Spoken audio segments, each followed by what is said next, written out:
So why should you consider and or pick the 308 as the cartridge for your particular build? Now I have videos on all the different cartridges and what makes them awesome, but this particular one is on the 308. So what makes the 308 or 7.62 by 51 so incredibly awesome? To the whiteboard of knowledge.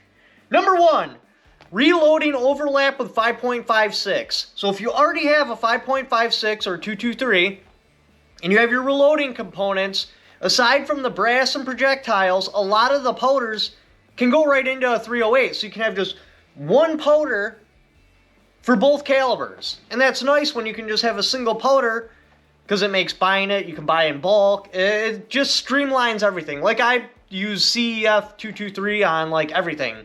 243, 308, 5.56, because I can just buy that one powder in bulk, even though it's not the best powder for all those calibers, it does a good job. 308 has a lot of overlap with 5.56 when it comes to the charge, so you can find the charge that you're using your 5.56. Chances are it will also work in the 308, so it makes reloading just a little bit easier. Number two, cartridge efficiency. Just about whatever cartridge bullet projectile combination you get, you wind up with 2,500 foot-pounds of energy, which is awesome. It's a very efficient cartridge. The neck tapers well. You're not wasting a lot of that powder. If you start going with smaller calibers, it's harder and harder and harder to get that kinetic energy out of there. Because of how it tapers, a lot of the energy is wasted. So that's another good reason. The cartridge is very efficient. Number two, it's got a very established dope and or BDC. So if you choose to go with a 308, regardless what barrel and projectile combination you're going to run, there are people that have already worked out your drop chart. You can just simply type on the internet what you're running, print off a drop chart, and you're done. I mean, obviously you're going to have to confirm because every rifle is slightly different than the other one. But it's been going since the 1950s in military service. There is a huge following behind it.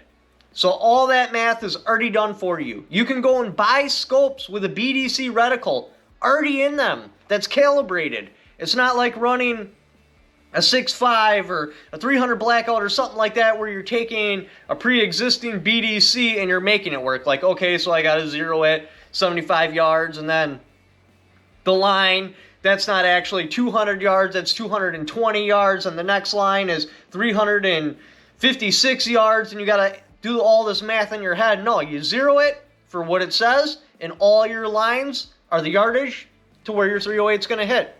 The BDC reticles and the drop cards are already done for you, so it makes life just a little bit easier.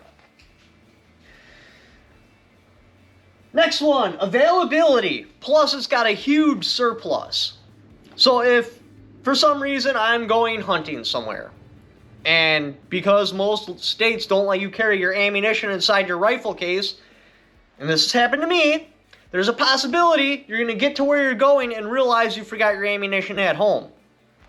If you're running a weird cartridge like, I don't know, 220 Swift or 6.5 Creedmoor or 6.8 SPC or one of those off-the-wall cartridges, there's a possibility you will go into the gun shop and they will not have your ammunition.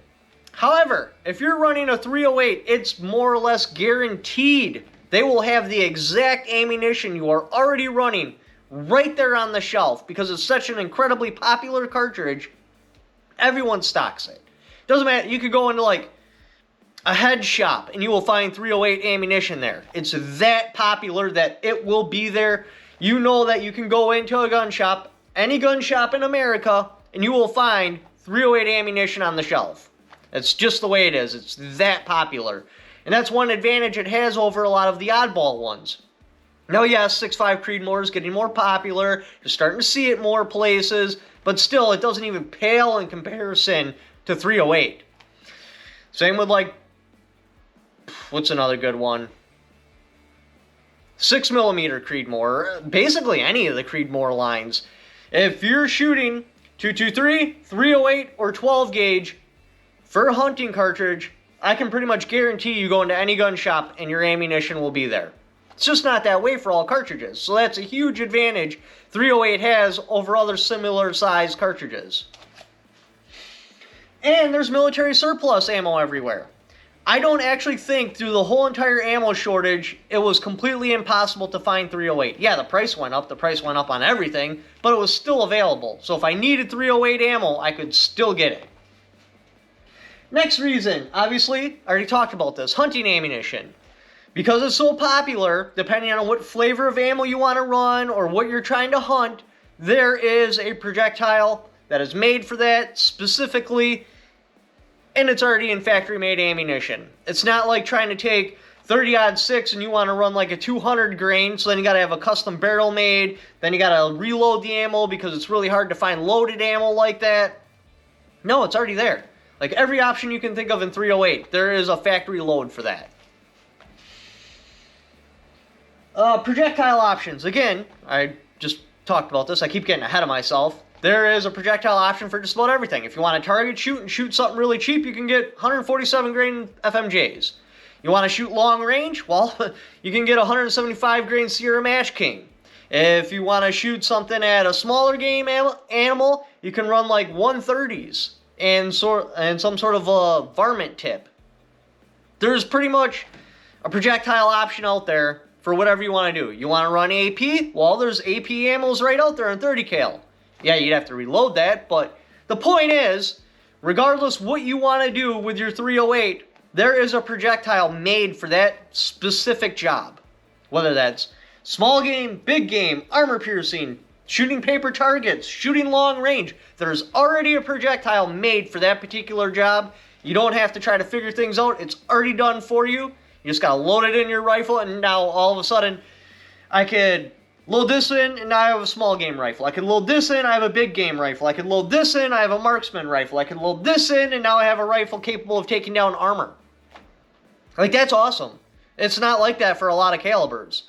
The 308 has that advantage. It shoots a 30 caliber projectile. They've been making projectiles for 30 cals forever. So anything you can possibly think of. They even sell accelerators. It's basically a sable round. It's a little plastic cone you put in there, and then you put a 5.56 in there. So you can break 4,000 feet per second if that's what you want to do. Again, there's options for everything in the 308. Barrel. The barrel length is not sensitive. Literally. If you run a 16-inch barrel, you're looking at about 2,680 feet per second. Not too shabby. That is acceptable. That is a muzzle velocity I would accept. You could run a 28-inch barrel and get damn near 3,000 feet per second. What I mean by it's not barrel sensitive, like for example, the 5.56, if I want to break 3,000 feet per second, I more or less have to run a 20-inch barrel or longer. And that's where the 5.56 really excels, is plus 3,000 feet per second. Because of the kinetic energy of a 308, I don't need to be at that much, but I would like to be at a minimum of 2,600 feet per second. I can take a full foot off of a 28-inch barrel, get all the way down to a 16-inch barrel, and I'm only losing 300 feet per second. That's crazy. That's awesome. No, I wouldn't ever run a 308 shorter than a 16-inch barrel. Just my opinion.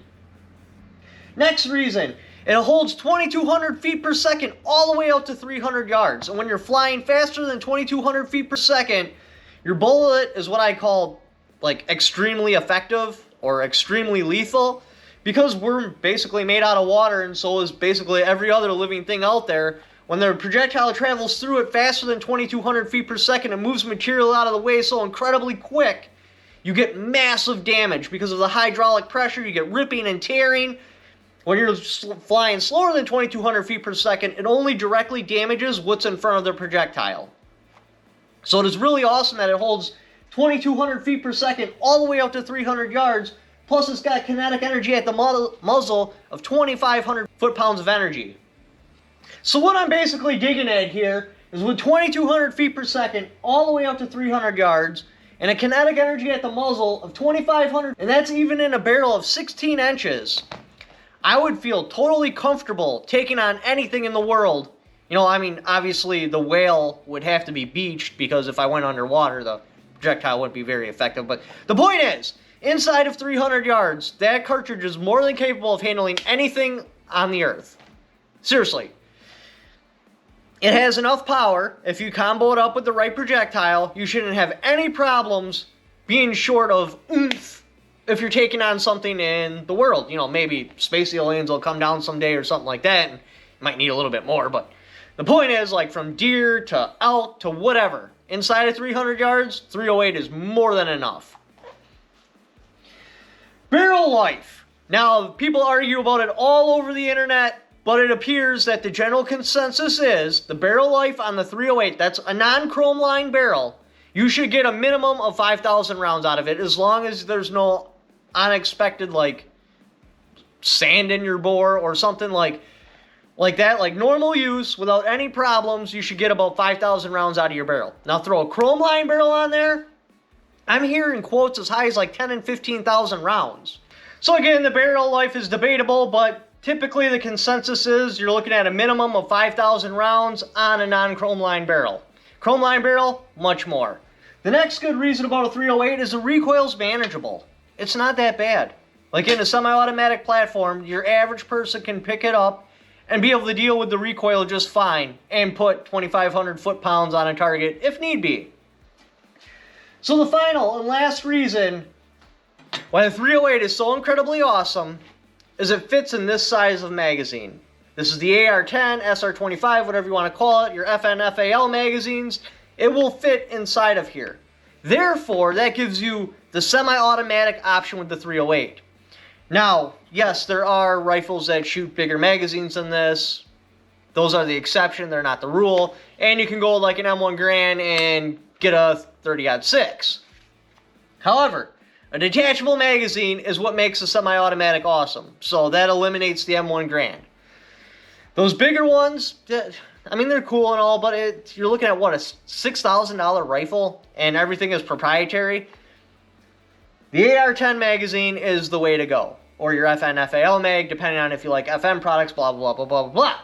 The point is, it will fit inside this magazine, therefore, it makes an excellent cartridge for a semi-automatic platform. So you have the option of bolt action, semi-auto, so that just gives you a mass amount of different kind of rifles you can build on this particular cartridge. You could build like a DMR, you could build some sort of small battle axe, you could throw it in a bolt action and do like a sniper rifle or something like that. But anyway, thank you for watching. Like, help support the channel. Got my Patreon right there. I also have affiliate links in the description down below. Just by clicking on those links, even if you don't purchase what that particular link is for, just clicking on that and then doing the Amazon shopping you were already going to do anyway, a little kickback for it because you came there off my channel.